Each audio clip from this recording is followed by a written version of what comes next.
Well, I sometimes think that our biggest problem that we face, the biggest legacy issue, is that for over 100 years, we've called these things mental health problems. And I slightly wonder, as I've explored your work and your colleagues' work, if this is a kind of misnomer. This is something we say because we don't have anything better to say because we didn't yet understand the problem. Because the more and more we talk about this, the more it becomes apparent that the things that we categorize as mental health problems, like anxiety or depression, I mean, take, for example, the guy running from the lion, are rooted in the physiology. They're rooted in the neurobiology, the anatomy. And if we had framed these things from the beginning as an imbalance in, if you like, the communication between different parts of the brain, I wonder if we would be so confused at this point. And I wonder if it would have been so difficult for pioneers such as Yeah, yourself to bring this work forward. yeah, yeah. I'm not critical about it because, you know, humans are incredibly complex. And we can only talk about it as a neurological problem once we know a little bit about the neurology. What people don't realize is that 30 years ago, trauma was not on the map. When we created the diagnosis of PTSD in 1980, uh, we said this is an extraordinary event outside the ordinary realm of human experience. That was our definition in 1980. And then we start looking at it and we go like, there's trauma everywhere. And what was astounding is we had been blind to domestic violence. We had been blind to incest. We had blind to child abuse. We just didn't see it. Now, here are people who are working with people who are upset, and nobody asked about, did anybody beat you up? Did anybody rape you? It did not exist. The textbooks of psychology and psychiatry had no talk about rape, incest, domestic violence. Like we were so blind, you know. And then, so this field is 40 years old. Okay? Uh, and then somebody finds out that doing cognitive behavioral treatment makes people 10% better. And they say, oh, we have found the treatment of choice and everybody should do CBT. No, that's the first little thing that appears to make a little bit of difference. We are very young and we don't know anything. And maybe a little bit of CBT might be helpful, but it doesn't solve the problem. And then we learn about neurobiology and people say, oh, it's an limbic system. Yeah, but then we learn, 10 years later, we learn something else. And we learn about how the vagus nerve works. And then people say, oh, the vagus nerve, everything. Now we have the answer. No, because just above the vagus nerve, there's all kind of other brain structures that still make it more complicated. So we use the language that we have access to by the technology that happens to be available at that particular point. And we usually run 10 years behind. So we're already using the technology for how to use language that already is outdated by the time we formulate it. Well, I mean, you have, thankfully for many of us, including myself, the pioneering work that you've done and your colleagues has led to there being pockets of professionals who do understand this formulation, and it has increased, and are attempting to provide treatments based on this deeper, more causal formulation of the problem. And you mentioned treatments that might work. What are you advocating at the moment? What would you recommend to people who are listening today who are resonating with your description of the problem? How should we be addressing this? For me, the big window into the new world was EMDR. EMDR is a crazy treatment. You ask people to remember stuff, you don't have them talk about it, and then you ask them to move their fingers, eyes from side to side, and follow your fingers. Bizarre. And like everybody else, I said, don't do that. That's crazy stuff. And then, I get to see that it works. And we do the first study funded by NIH on how well EMDR works. And it works spectacularly well to deal with trauma. And I go like, wow, that's interesting. You do this weird thing, eye movements, that doesn't fit with any of the paradigms we have, and you bring about dramatic changes in people. So for me, this was like, oh, so bizarre things may work. And then people say, oh, I benefit from yoga doing for my trauma. And I go like, really? Putting your butt up in the air and twisting your body into a pretzel is helpful for dealing with old stuff. And being a little weird guy, I like to explore these weird things. Go to NIMH always 6 times because you always get rejected the first 5 times. So it's very labor intensive. And the last time we get a grant. And it shows out that yoga has a more profound effect on trauma than any drug that people have ever studied. So when you ask me, what do you think is the best treatment? I go, no, we're on a journey. We're in a journey of discovery, and let's see what works for you. And let's explore what works. And let's not say, I have found the answer. And then a very important thing that I also learned is that we usually talk about people as a unitary self.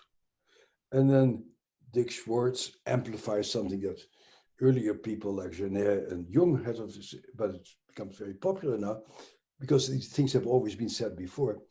And he said, we have multiple parts.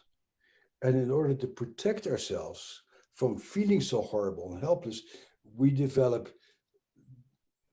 defense mechanisms.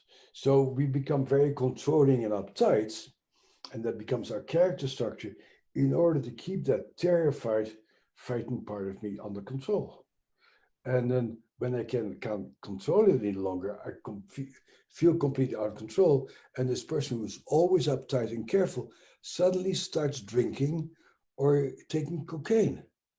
And we call it a firefighter. When the whole system breaks apart, there's something else jumps in to keep you under control.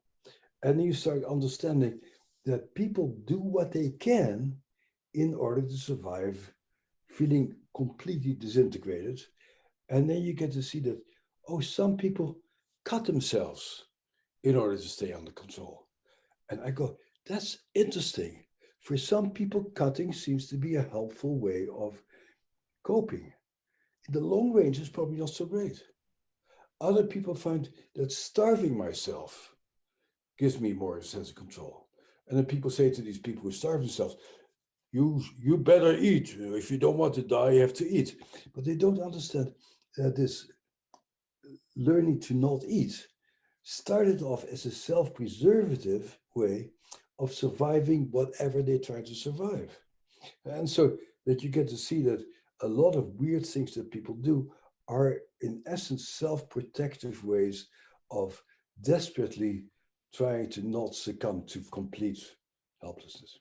And so you get to see how complex people's adaptations are, and to help people, to respect people for whatever complex adaptations you have, and say, I wish you wouldn't kill people in order to survive, and let's try to do something about it. But this rage that you have, where does it come from?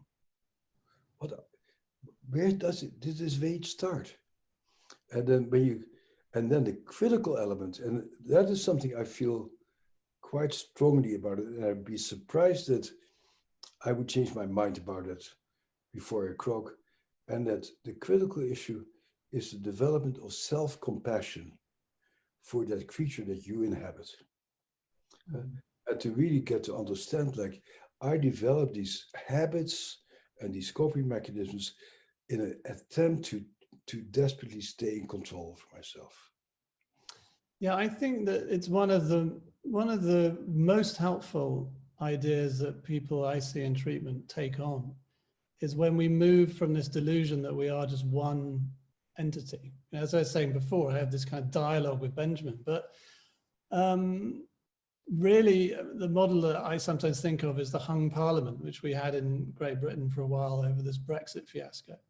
And it's really just, it's a lot of people shouting who agree with each other. The British Parliament is a great example. And yet they need to come to a decision because, as you said, the brain's job is to move the body, really. they're like, now speaking is moving my body. I've got to come to a decision. And a lot of the stress that I think people who've been fragmented by traumatic experiences, even traumatic with a small t, just, you know, the difficulties of life, a lack of nourishment in childhood. Yeah, I don't call these things small t's. Okay. I actually, Francine Shapiro was the person who invented it. I love Francine. She died 2 years ago. But, you know, being neglected by your mom and being ignored as a kid is not a minor little thing. You know, every child has the birthright to be adored. And what I see my grandchildren, when they walk into a room, everybody goes like, oh my God, isn't she cute? And I think that is what kids need, and that's normal. And we are wired to be adored as kids. But if, as a number of people I've treated, if they say, oh shit, I tried to abort you as a kid because I knew what a terrible kid you were, that is a trauma. And that becomes your identity. That's not a minor little thing, man. That's huge. Yeah. I agree. And I think that one of the difficulties with this field is the word trauma has begun to be bandied about left, right, and center. It almost becomes a kind of marketing tool for a lot of this industry, and people don't really understand what it means. To me, I don't particularly like those distinctions, but I try and help people who want to say, well, I've never been in a car crash, I've never been to war, so I don't have any trauma. Really, I think anyone who's had an unfinished reaction to something, anyone who's got an invisible lion around the corner, has experienced what we could define as trauma. And Peter Levine's catchphrase, I think, was trauma is in the body, not in the event, which I think. That's right. Yep.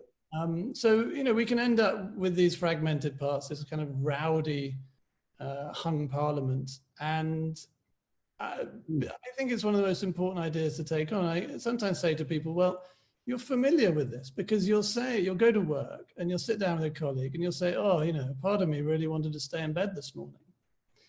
And so we know this, it's part of our language, but we kind of think we don't know it. We think it only applies to people who are massively, I don't know, schizophrenic or borderline personality disorder or dissociative identity disorder or something, but it's not. I think it's a part of all of us. And I think you're right that Schwartz's work and Janina Fisher with the similar work has shown us in our field how important it is to layer these integrations from working with the brain into the cognitive, into the executive, and so on. And I suspect that's why your answer to the question, well, what do you do about this, is quite manifold, it's quite complicated. Yeah, it comes up all the time. I was recently talking with Eve Ensler, who the author of the Vagina Monologues and other things. Her name is now V. And I love her and I love the work that she does. And she has gone through a long trajectory. And at the end says, I've done that treatment, I've done that treatment, I've done that treatment. And then she says, at the end, what was most helpful for me was ayahuasca. And I go, see, that was your path. Mm. And the next person who I meet, I have another friend, maybe I won't mention her name, although pretty public. The person who taught me neurofeedback also had a horrendous traumatic background. And for her, neurofeedback was the best answer. And I know other people who did resolve most stuff with EMDR. You came to one or more of my psychodrama workshops. For me, my own psychodrama experience was extremely powerful. Did it change everything? No. It's a very powerful component of my own journey. And so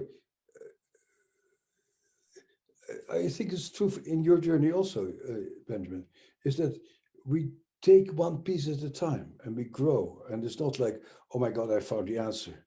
It's not like, we're not a religion. It's not like the moment you find that particular religion that you'll go to heaven. No, you take care of pieces of owning yourself, basically.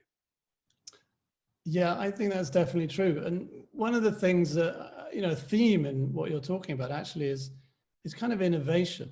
It's one of the things I notice in your book is that there's a lot of references to things like brain scans. EMDR often uses equipment. Neurofeedback is very much a computer-based piece of equipment.